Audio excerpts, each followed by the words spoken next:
जयशंकर प्रसाद आत्मकथ्य कविता part 1। मधुप गुनगुनाकर कह जाता कौन कहानी यह अपनी, मुरझाकर गिर रही पत्तियां देखो कितनी आज घनी। इस गंभीर अनंत नीलिमा में असंख्य जीवन इतिहास, यह लोग करते ही रहते हैं अपना व्यंग्य मलिन उपहास।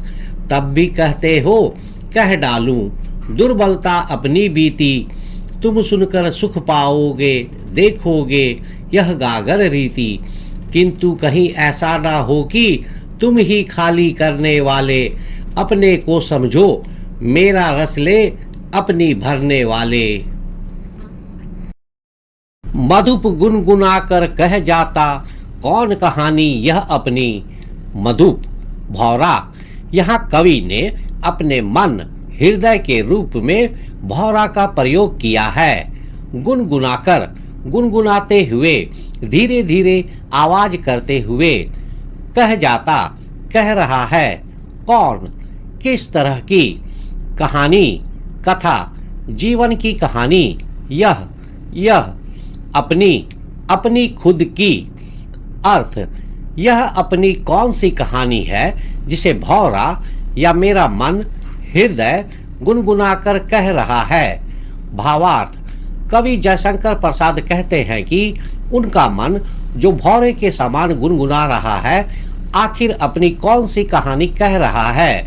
यहाँ कवि कहते हैं कि उनकी अपनी जीवन की कहानी इतनी साधारण है कि क्या उसे कहना चाहिए। मुरझाकर गिर रही पत्तियां देखो कितनी आज घनी। मुरझाकर, सूख कर, अपनी ताजगी खोकर गिर रही है पत्तियां, वृक्षों के पत्ते।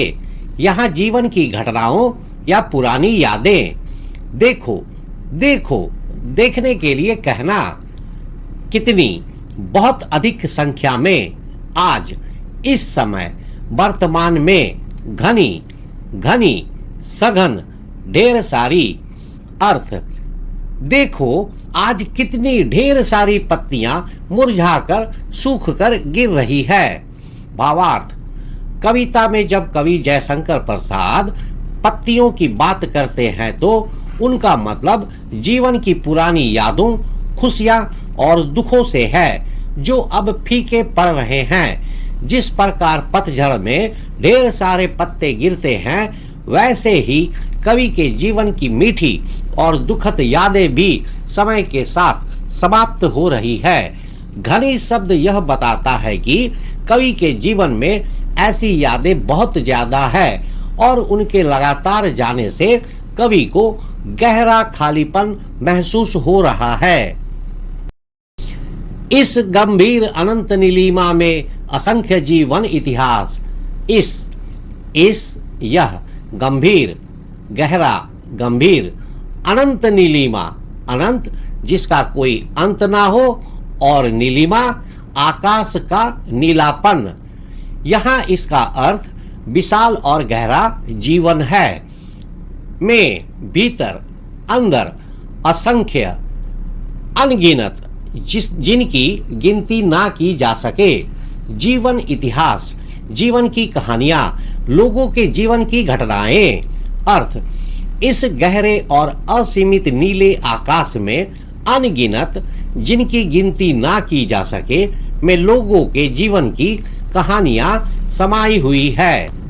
भावार्थ, कवि जयशंकर प्रसाद कहते हैं कि जिस प्रकार विशाल आकाश अनगिनत तारों और वस्तुओं से भरा है, उसी प्रकार इस दुनिया में भी और कवि के जीवन में भी बहुत सारे लोगों की कहानियां और उनके बीते हुए पल मौजूद हैं। वे कहते हैं कि जब इतनी सारी कहानियां पहले से ही मौजूद है तो उनकी अपनी सीधी सादी और आम कहानी को बताने का भला क्या जरूरत है, क्योंकि उनकी अपनी जीवन की कहानी में ऐसा कुछ खास नहीं है जो कि उसे इन अनगिनत कहानियों से अलग कर सके।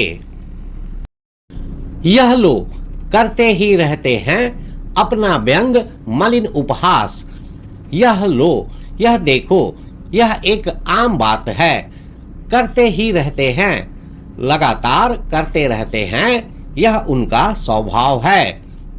अपना, स्वयं का, खुद का व्यंग, ताना, मजाक से भरा हुआ, मलिन, गंदा, अपमानजनक, उपहास, मजाक उड़ाना, नीचा दिखाना।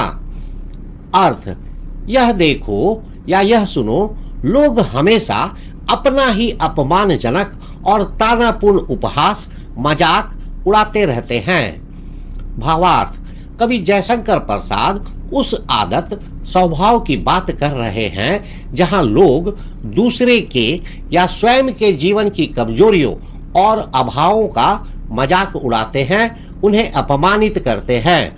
व्यंग मलिन शब्द इस बात पर जोर देता है कि यह मजाक केवल मनोरंजन के लिए नहीं, बल्कि किसी को नीचा दिखाने या उसकी कमियों को बताने के लिए किया जाता है।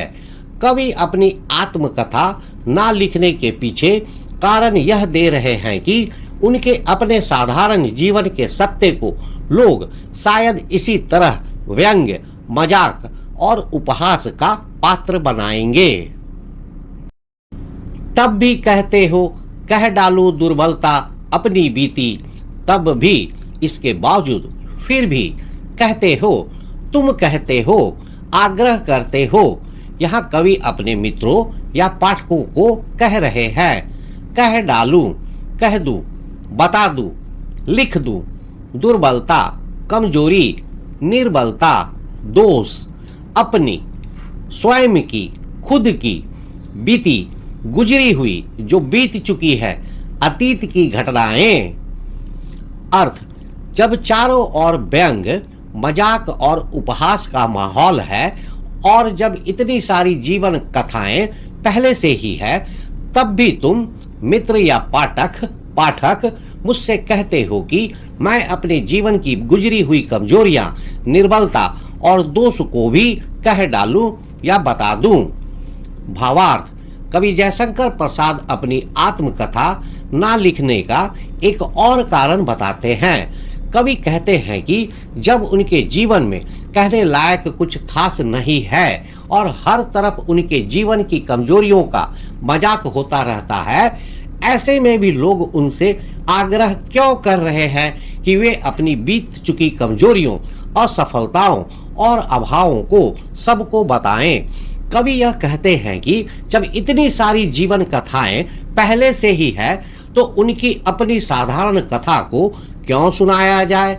वे अपना निजी जीवन और अपनी कमजोरियों को खोलकर दुनिया के सामने उपहास या मजाक का पात्र नहीं बनना चाहते। तुम सुनकर सुख पाओगे, देखोगे यह गागर रीति। तुम, आप अपने मित्रों या पाठकों को सुनकर जब सुनोगे, सुनने के बाद सुख पाओगे, आनंद मिलेगा, प्रसन्न होगे, देखोगे, तुम देखोगे, तुम्हें पता चलेगा। यह यहाँ कवि के जीवन के लिए गागर, छोटा घड़ा, मटकी, यहाँ कवि के जीवन का अनुभव, रीति, खाली, रिक्त, जिसमें कुछ भी ना हो। अर्थ, तुम्हें लगता है कि मेरी आत्मकथा सुनकर तुम्हें सुख मिलेगा, लेकिन जब तुम मेरी जीवन की कथा सुनोगे तो तुम्हें पता चलेगा कि मेरा जीवन का यह घड़ा तो पूरी तरह से खाली है। इसमें कोई महान या सुख की रसपूर्ण बात नहीं है।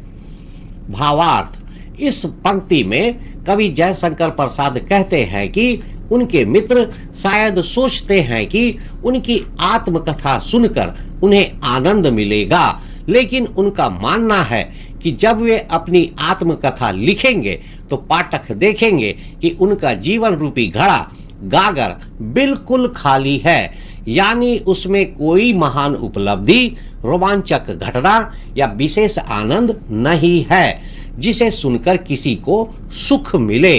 इसके विपरीत उन्हें निराशा या खालीपन ही मिलेगा। किंतु कहीं ऐसा ना हो कि तुम ही खाली करने वाले, किंतु, लेकिन, परंतु, मगर, कहीं ऐसा ना हो कि इस बात का डर है कि आशंका है कि तुम ही अपने मित्रों या पाठकों को खाली करने वाले, रिक्त करने वाले, समाप्त करने वाले, यहाँ कवि के जीवन की इज्जत या गौरव को। अर्थ, लेकिन मुझे कहीं इस बात का डर ना हो जाए कि मेरी आत्मकथा पढ़कर तुम ही मेरे जीवन के गौरव को खाली करने वाले बन जाओगे। भावार्थ, कवि जयशंकर प्रसाद कहते हैं कि उन्हें डर है कि कहीं उनकी आत्मकथा पढ़ने वाले ही उनके जीवन की बची खुची इज्जत को कम ना कर दे। उन्हें लगता है कि अपनी कमजोरियां बताने पर लोग उन्हें कमजोर समझ सकते हैं या उनका मजाक उड़ा सकते हैं। अपने को समझो मेरा रस ले अपनी भरने वाले, अपने को, स्वयं को, खुद को समझो, समझदार समझते हो। मेरा यानी कवि का, रस, आनंद, महत्व, गौरव, लेकर, प्राप्त करके, अपनी, तुम्हारी अपनी जीवन कथा, भरने वाले, पूरी करने वाले, संपन्न करने वाले।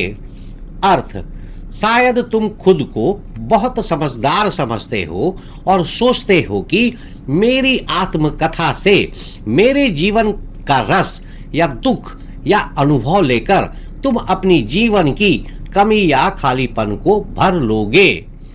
भावार्थ, कवि जयशंकर प्रसाद कहते हैं कि जो लोग उनकी आत्मकथा पढ़ना चाहते हैं वे शायद खुद को बहुत समझदार समझते हैं, मानते हैं।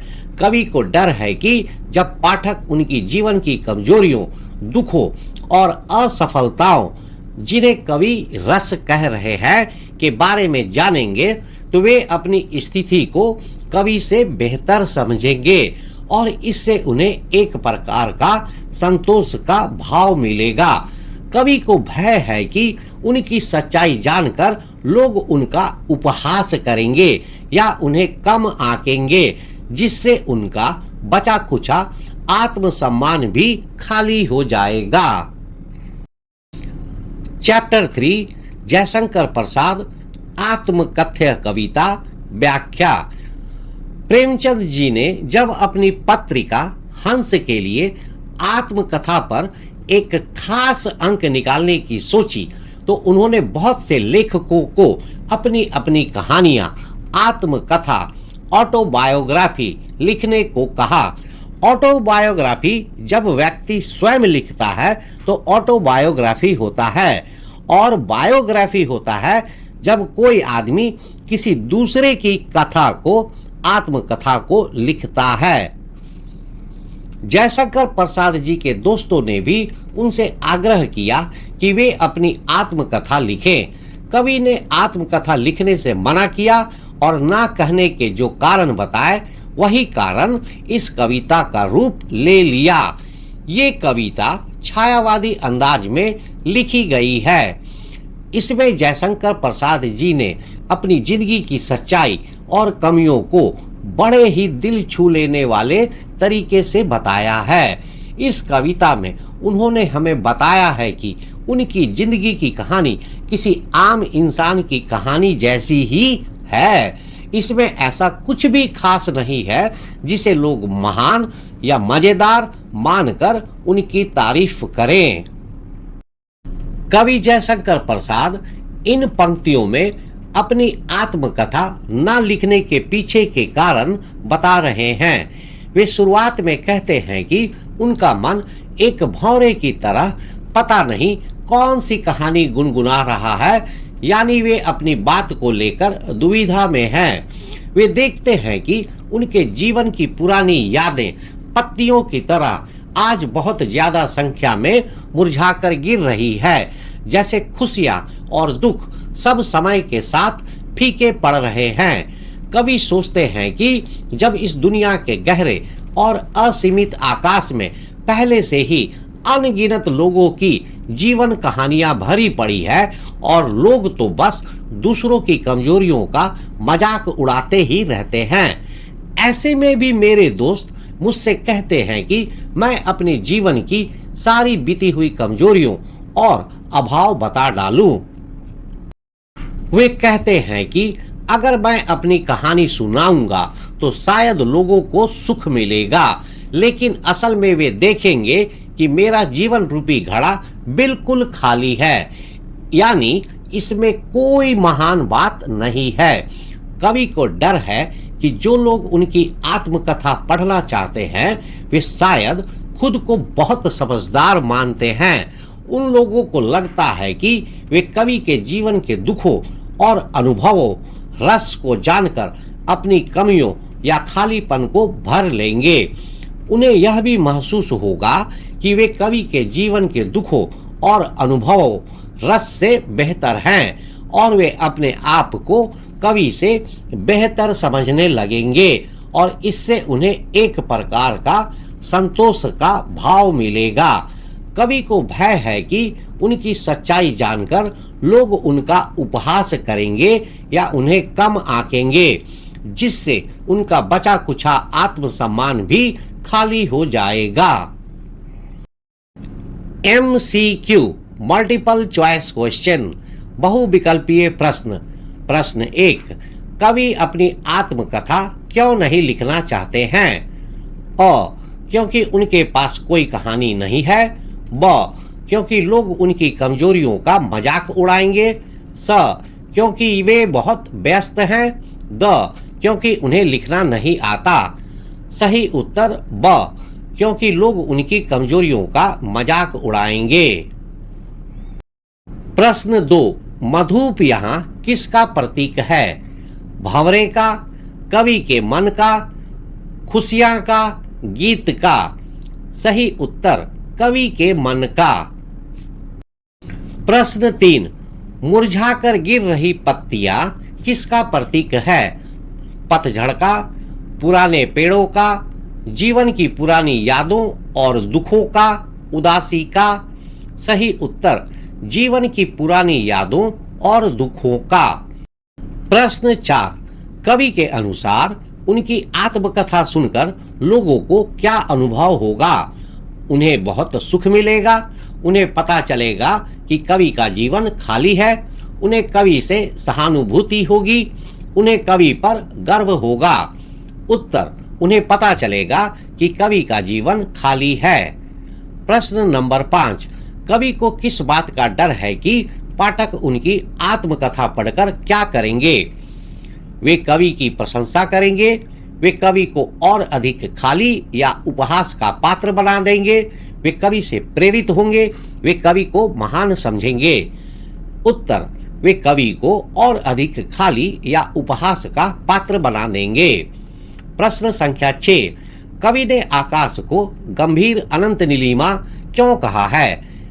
क्योंकि आकाश बहुत गहरा और नीला है, क्योंकि इसमें अनगिनत लोगों के जीवन इतिहास समाये हुए हैं, क्योंकि यह शांत और असीमित है, क्योंकि इसमें कोई आवाज नहीं होती।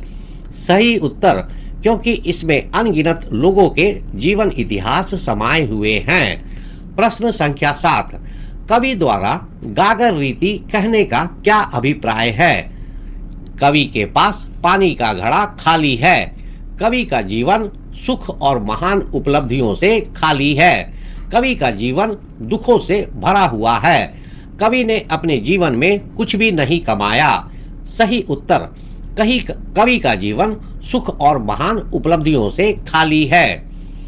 प्रश्न संख्या 8, व्यंग मलिन उपहास से कवि का क्या तात्पर्य है? साफ सुथरा मजाक उड़ाना, दूसरों की कमियों पर कटाक्ष करना, अपनी ही हंसी उड़ाना, किसी की तारीफ करना। सही उत्तर दूसरों की कमियों पर कटाक्ष करना। प्रश्न संख्या 9, मेरा रस ले अपनी भरने वाले पंक्ति में रस शब्द किस भाव को दर्शाता है? फलों का रस, जीवन के सुखद अनुभव, जीवन के दुखद अनुभव, कमजोरियां और अभाव, कविता का आनंद। सही उत्तर जीवन के दुखद अनुभव, कमजोरियां और अभाव। प्रश्न संख्या 10, इस पद्यांश का मुख्य भाव क्या है? कवि अपने जीवन की महानता बता रहे हैं, कवि दूसरों के जीवन का वर्णन कर रहे हैं, कवि अपनी आत्मकथा ना लिखने के कारण और उसके पीछे की आशंकाएं व्यक्त कर रहे हैं। कवि जीवन की क्षण भंगुरता पर विचार कर रहे हैं। सही उत्तर, कवि अपनी आत्मकथा ना लिखने के कारण और उसके पीछे की आशंकाएं व्यक्त कर रहे हैं। तो आज के वीडियो में जयशंकर प्रसाद की यह कविता आत्मकथ्य में इतना ही। आत्मकथ्य के इस कविता पर चर्चा आगे भी जारी रहेगी। तो मिलते हैं नेक्स्ट वीडियो में, तब तक के लिए थैंक यू, धन्यवाद, जय हिंद।